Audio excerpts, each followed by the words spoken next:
Hallelujah. Praise ye the Lord.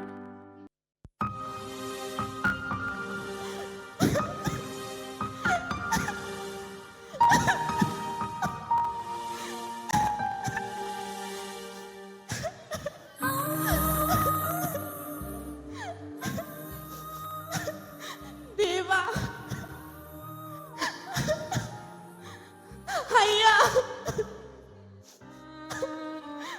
నన్ను రక్షించు.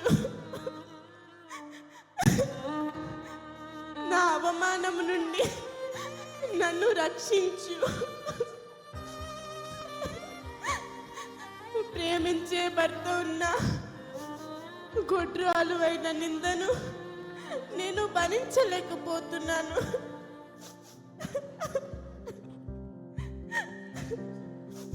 ఈ సమాజంలో బిడ్డలు లేరు అని నాకు గౌరవం కూడా లేదు.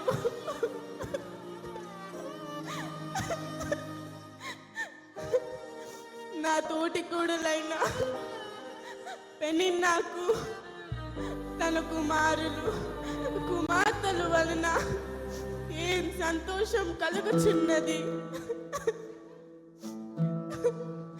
ఆ సంతోషం నాకు కూడా కావాలి ప్రభువా.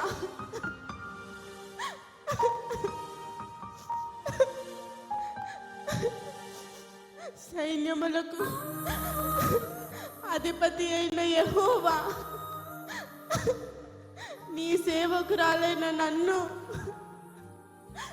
జ్ఞాపకం చేసుకో. నాకొక కుమారుణ్ణు దయచేయము.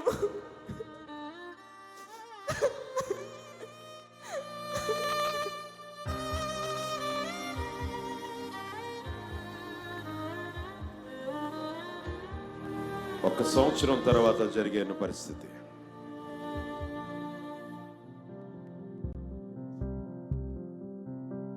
ఇదిగో దేవా, నా అవమానము నుండి నన్ను రక్షించి నాకు ఈ కుమారుని అనుగ్రహించావు.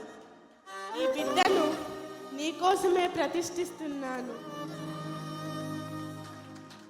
ఒంటరి పోరు నన్ను విసిగించిన మనుషులెల్లరూ నన్ను తప్పు పట్టి, ఒంటరి పోరు నన్ను విసిగించిన మనుషులెల్లరూ నన్ను తప్పు పట్టిన, ఒంటరి వాడి 1000 మంది అన్నావు, నేనున్నానులే భయపడకు అన్నావు.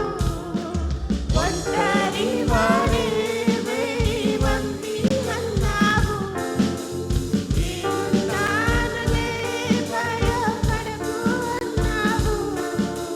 నేనంటే నీకు ఎంత ప్రేమ యేసయ్యా, నేనంటే నీకు ఎంత ప్రేమ యేసయ్యా. రాజా, నీ సన్నిధిలో నేనుంటానయ్యా, మనసారా ఆరాధిస్తూ బ్రతికేస్తానయ్యా. రాజా, నీ సన్నిధిలో నేనుంటానయ్యా, మనసారా ఆరాధిస్తూ బ్రతికేస్తానయ్యా. నేనుండలేనయ్యా, నీ బ్రతకాలేనయ్యా, నేనుండాలేనయ్యా, నీ బ్రతకాలేనయ్యా. నీవే లేకుండా నేనుండాలేనయ్యా, నీ తోడే లేకుండా నే బ్రతకాలేనయ్యా. నాలాగా మీరు కూడా ఒంటరితనంతో డిప్రెషన్స్తో బాధపడినట్లయితే ఒకసారి దేవుణ్ణి జ్ఞాపకం చేసుకోండి. నా జీవితంలో నా అవమానము నుండి నన్ను ఎలా రక్షించారో మీ అందరి జీవితాన్ని కూడా అవమానముల నుండి అలాగే రక్షిస్తారు. యెహోవే నా రక్షకుడు.